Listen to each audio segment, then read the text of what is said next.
Alright mga kayamies, Jerome na naman, ang Takoyaki Boy ng 80 Back.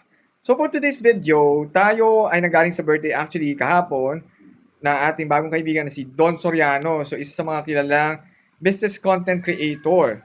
So nakaten tayo sa kanyang birthday at nakipag-usap tayo sa iba't ibang klase ng mga tao na nandoon, na particularly mga negosyante. So meron tayong mga tinanong na mga kilalang mga personalities doon at naghingi tayo sa kanila ng kanilang advice sa business at sa buhay. So ito mga kayamis, panoorin niyo ang video na ito na baka kayo may matutunan sa content ito. So yun mga kayamis, so nakita ko si Master Hans Buwan, no? So ayan, nakita kami in person. Actually, first, nakita namin kung nanonood ng Umagang kay ganda. Umagang kay ganda. Magandang buhay. Oh, yeah, magandang buhay, no? So pwede pa magtanong, Master Hans, sige. Master Hans, ano ba, summary lang, no? Ano ba ang nakikita mo, mangyayari this 2025 sa mga, dito sa Pilipinas? 2024. 2024 na latter part of 2024, maraming mga changes na biglaan mangyayari. Kaya naman, abangan nyo at araw-araw. Kasunod para sa Horoscope of the Day with Master Hans Buwan. Yo! Mga kayamis, kasama din natin dito pala si Carl. Yung isa sa mga kasama ni Boss Frankie Villano. Yan. Ano ang business advice na pwede mong maibigay sa mga tao na nagsisimula pa lang ng negosyo? Kailangan magsimula sila sa personal development nila. Personal development. Bago sila mag-isip ng mga business idea. Kasi pagka na-grow nila yung sarili nila internally, madali na yung mag-isip ng mga ideas for them to have a business. Oh, actually, totoo yun, no? Sa akin, totoo yung advice ni Boss Carl, no? Kasi, nung ako'y nagsisimula talaga sa pagnegosyo, personal development talaga, basa ng libro, no? Atin ng mga seminars. Recently na quantum leap. Quantum leap ka, oh, that's nice. Sana ko nakakapag-quantum leap, ano? Ayun, sana ko lang. Pero ayun, kailangan talaga ng personal development. Mas maging clear yung vision mo sa ginagawa mo. So ayun. So yung mga kayamis na business advice mula kay Boss Carl.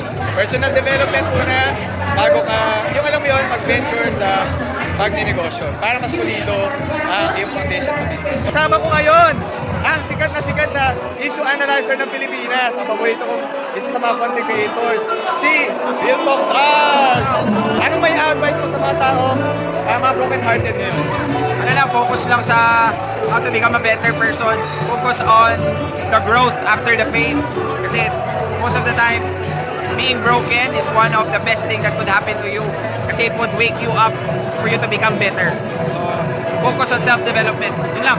So yun, tama yung advice ni Real Talk Tarbs. As na personal development, kasi yung broken-heartedness mo, darating ang panahon magagamit mo yan para mag-grow ka lalo. So yun, salamat! Real Talk Tarbs! Tatanong tayo isang question na makakatulong sa atin. So kasosong Arvin, ano ang isang advice mo na maibibigay sa ating mga kasosyo na gusto magsimulang mag-vlog? Yan. Sa bago sa mag-vlog, upload lang ng upload. At saka gayahin nyo si Kasosyong Jerome. Basta mag-upload lang kayo. Walang mali, walang tama niya, upload lang. Upload lang na upload, trip lang, trip lang, experiment lang. Okay lang Yan. yun. O follow Kasosyong Jerome ha. Yummy as takoyaki. Yeah!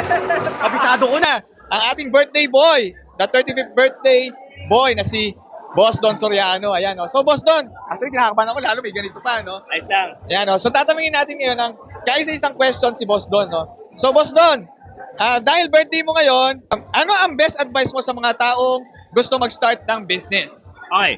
Best advice for people who are starting business, very simple. Huwag mong simulan magtanong kung paano magnegosyo or anong negosyo dapat yung gawin mo, anong industry. Hindi yun importante. Ang importante is mag-aral yung taong magnenegosyo. Kumbaga sa sasakyan, hindi mo tatanong anong sasakyan eh. Ang tanong is, nag-driving school na ba to? Eh kung hindi ka pa nag-driving school, wala kang karapatan mag-drive kasi mababangga ka. Aral muna bago maneho. Aral muna bago negosyo. That's it. Yun, no? Nice advice. Actually, yung mga natatanungan ko kanina, Boss Don, pareho rin ng sagot, no? Knowledge muna and personal development bago ka mag-start ng negosyo. So yan mga kayamies, no? Natanong natin si Boss Don. At again, Boss Don, happy birthday. Salamat sa pag-invite sa iyong birthday, no? Hey, thank you, brother. Happy birthday, happy